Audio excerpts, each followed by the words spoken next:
I'm Mayfly Maggie. Hi, I'm Tamarack Tom.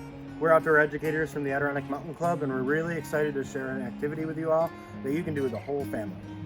Yeah, a lot of times when we go on hikes, our destination is the top of a mountain and we're going to look for sweeping views of the landscape. But these days, since we're all sticking closer to home, we think it's really important to find beauty in the small things that are all around us. Yeah, this time of year there's all sorts of wildflowers that are coming up and tree buds are popping, and hopefully this is a fun way for you to explore. And like any good adventure, our first step is planning, so we're gonna head inside to gather some materials. Let's go! So typically we do a lot of our work out of the Heart Lake Program Center, and we call that property the finest square mile. This activity we call the finest square foot, and it helps us to really zoom in and focus on just how much life might be in one square foot. Now, a lot of the maps we look at are of such large areas, and this really helps us to concentrate on one small space. The materials you'll need for this activity are a few pieces of scrap paper, a pencil, and a pair of scissors. Now, if you're doing this with young children at home, make sure that there are either safety scissors or there's an adult present, obviously. So the way we're gonna organize this activity is we're gonna make a grid, and the grid is how we're gonna set up our map and make our naturalist observations within each of these squares. So to make a grid of your own, you're gonna start with a piece of paper and fold it in half hamburger style once, and then hamburger style again.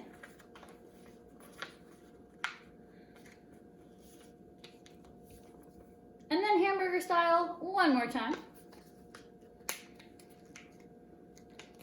So I have this little square, and this side has a fold in it, and the other side's open.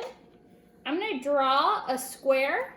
I'm gonna start one line right against the fold side and come away and make a square that leaves a little bit around the edge of three sides. So you see I have this side's the fold side and the other side's open.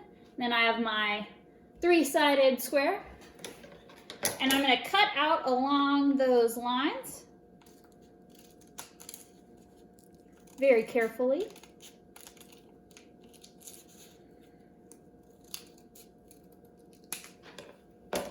So in the end, I have made a grid.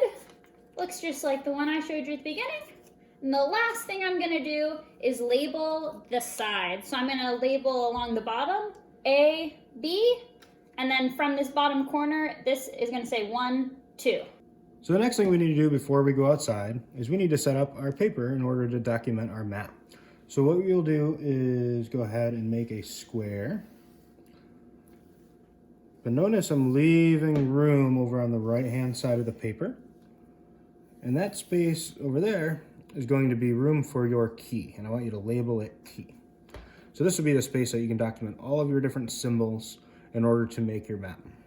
Then, just draw a line cutting it in half, and cutting it in half the other way in order to match your grid. And then up at the top, let's make sure that we label our title, finest square foot, and we'll put a couple exclamation points for fun.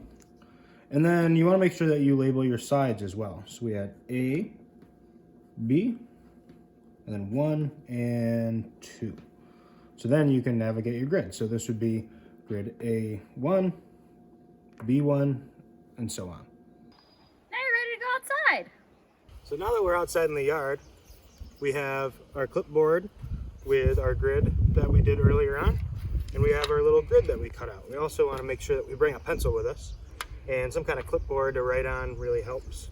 So you want to take your grid, and what you're going to do is you want to find a nice spot in your yard, and you can pick any spot at all, but you want to try to think of some place that might be interesting that you can have things to map.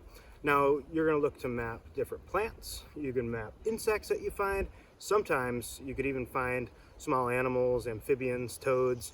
Those are real fancy occasions, but you want to find a good spot in your yard and lay out your map. So remember, we're taking this idea of looking at a big map, big huge scale, we're really zooming in to someplace small, 1 square foot.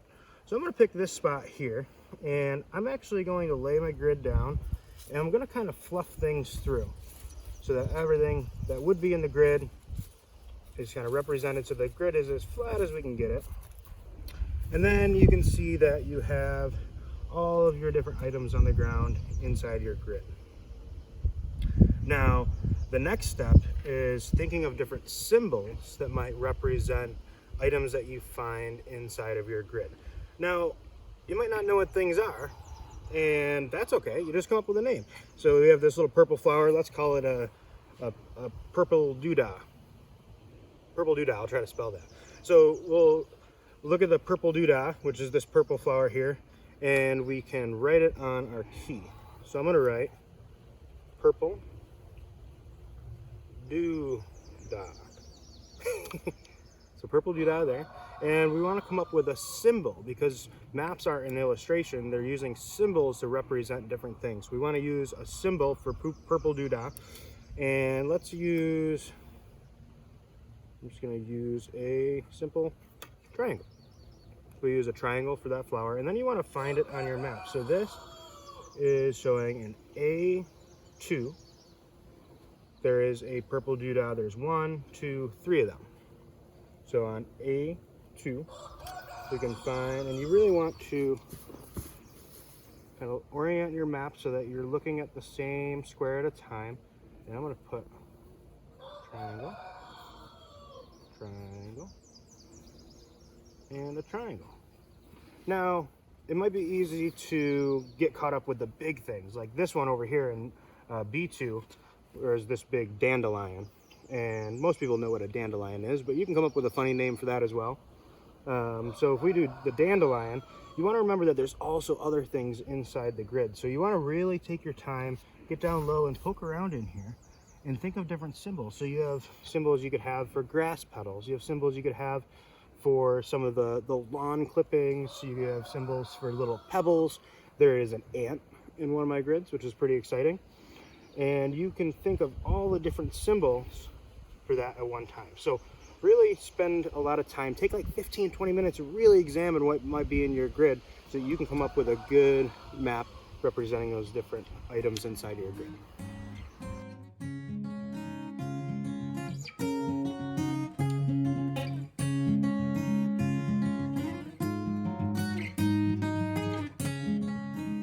Really take your time with this activity and add as much detail as you want. Thank you so much for watching, and I hope that you get the chance to go outside and explore new spring growth. If you want to share your finished map with us, ask your parents, and you can go on Instagram and tag us at ADKMTN Club. Thanks, have a great day.